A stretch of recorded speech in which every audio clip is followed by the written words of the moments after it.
If you want to get the KT4 on Zetsubou no Shima on round 2, stay tuned.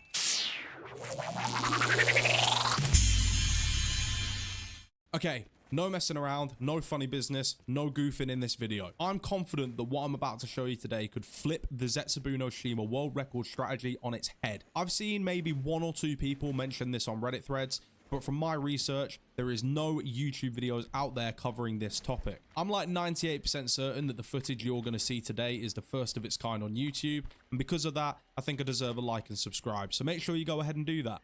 In today's video, I'm going to cover how to get the KT4 before the first spider round, and I'm going to tell you why I think this strategy could break the current world record strategy. I'm going to leave timestamps on screen so you can skip through if you really want to.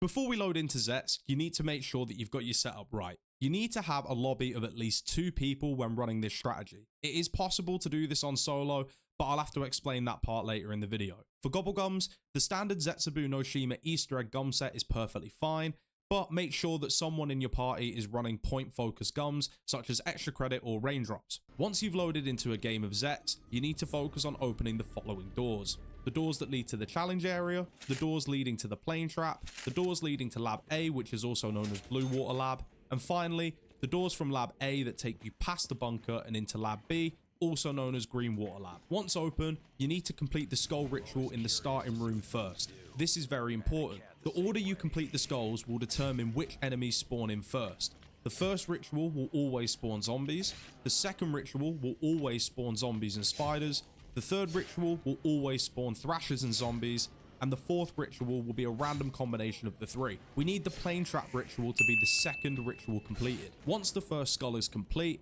player 1, which is my perspective that you can see on screen now, needs to get a bucket full of blue water and wait in Lab A. When player 2 has picked up their skull, they need to wait by the altar at the plane trap. Player 1 needs to turn on the power at Lab A, lower the spider's cage, and sprint to the plane trap area, making sure that they wait near the entrance. Player 2 then turns on the ritual and defends the skull with their life. As soon as a spider spawns in, shut your fucking mouth! Player 1 needs to grab that spider's attention and lure it to the cage as quickly as possible. Once complete, you can take a very big deep breath. So long as the spider is in the cage, it doesn't matter if the ritual gets completed because the spider will not despawn from this point onwards. Continue to raise the cage and extract the spider serum. At this point, you should feel very accomplished because you've just grabbed the very first part of the KT4 on round 1. Big pat on the back. Your next focus should be to turn on the power. This is also a very important step as one of the parts for the KT4 will not spawn in until the power has been turned on. Once the power is turned on, retrieve the second part of the KT4, which is the plant, from the underwater section at the bottom of the bunker. The rest of the players in your game are free to do whatever the hell they want, leaving you to pick up the final part of the KT4. If you don't know what you're looking for, it's a zombie wearing a white lab coat and he's glowing green. It's very difficult to miss him. Finally, build the KT4 in the underground lab and boom!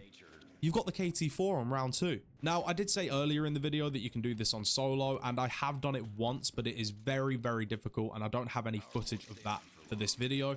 Basically, all you're going to do is exactly the same steps, but when you're trying to lure the spider into the cage, you need to make sure that you throw grenades at the ritual area to stop the zombies from breaking the skull. There is an 80% chance that the zombies will break the skull anyway, but by throwing the grenades, you're going to give yourself a little bit more time to get the spider into the cage. You will still be able to complete the plane trap ritual, you've just got to wait until the next round for the skull to spawn in again. Personally, I think this strategy, if optimized correctly with a 3 or 4 player squad, could work to break the current world record for Zetsubou no Shima.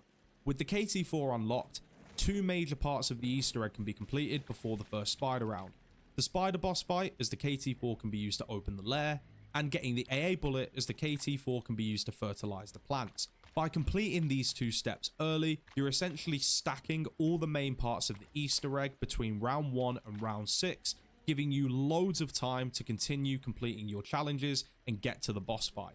If you like this video, make sure you leave a like and subscribe, and leave a comment down below if you've ever tried this strategy before. It'll be interesting to see if anyone else has used this strategy. I think it's pretty cool and I really enjoy using it. Thanks for watching. I'll see you next time.